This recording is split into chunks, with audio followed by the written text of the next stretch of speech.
മധ്യപ്രദേശിൽ സുരക്ഷിത party BJP. ആണെന്ന് തിരിച്ചറിഞ്ഞതോടെ കോൺഗ്രസിന്റെ ലോക്സഭാ സ്ഥാനാർത്ഥി വോട്ടെടുപ്പിന് മുൻപ് തന്നെ ബി.ജെ.പി. അംഗമായി. കോൺഗ്രസിന് വേണ്ടി നൽകിയ പത്രിക പിൻവലിച്ച് തന്റെ സ്ഥാനാർത്ഥിത്വം തന്നെ ഉപേക്ഷിച്ചാണ് ഇൻഡോർ മണ്ഡലത്തിലെ കോൺഗ്രസ് സ്ഥാനാർത്ഥിയായ അക്ഷയ് കാന്തി ബാം ബി.ജെ.പിയിലെത്തിയത്. ലോക്സഭാ തെരഞ്ഞെടുപ്പ് അടുത്തുകൊണ്ടിരിക്കെ കോൺഗ്രസിന് കനത്ത തിരിച്ചടിയായി മധ്യപ്രദേശിലെ സ്ഥാനാർത്ഥികളുടെ പിന്മാറ്റം. ഇതിനു പിന്നാലെയാണ് അദ്ദേഹം ബി.ജെ.പിയിൽ ചേർന്നത്. ബി.ജെ.പി. എം.എൽ.എ. രമേശ് മെൻഡോലയ്ക്കൊപ്പം കളക്ടറേറ്റിലെത്തിയാണ് അക്ഷയ് കാന്തി ബാം തന്റെ സ്ഥാനാർത്ഥിത്വം പിൻവലിച്ചത്.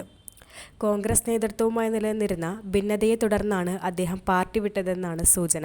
നിലപാടുകളില്ലാത്ത മധ്യപ്രദേശിലെ കോൺഗ്രസിൽ നിന്നും നേതാക്കൾ കൂട്ടമായി പുറത്തുപോകുവാനൊരുങ്ങുകയാണ്.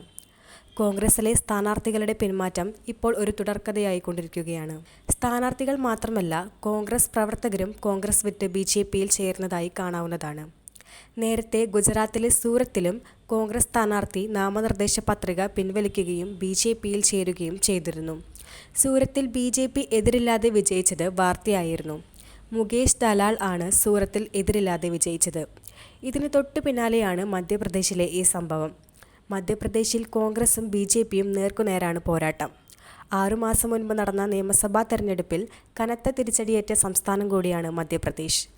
അക്ഷയ് കാന്തി ബാം പത്രിക പിൻവലിച്ചതിന് പിന്നാലെ കൂടുതൽ സ്ഥാനാർത്ഥികൾ പത്രിക പിൻവലിക്കുമെന്നാണ് സൂചന.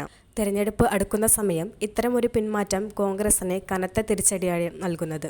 ഇത്തവണ കൂടുതൽ സീറ്റുകൾ നേടാം എന്ന മോഹത്തെ അടിമുടി മാറ്റിമറിക്കുന്ന വിധത്തിലാണ് സ്ഥാനാർത്ഥികൾ പിന്മാറിക്കൊണ്ടിരിക്കുന്നത്. ഏതു സ്ഥാനാർത്ഥിയെ ഇറക്കിക്കളിച്ചാലും ബി.ജെ.പിയുമായി ഏറ്റുമുട്ടാൻ കോൺഗ്രസിന് കഴിയില്ല.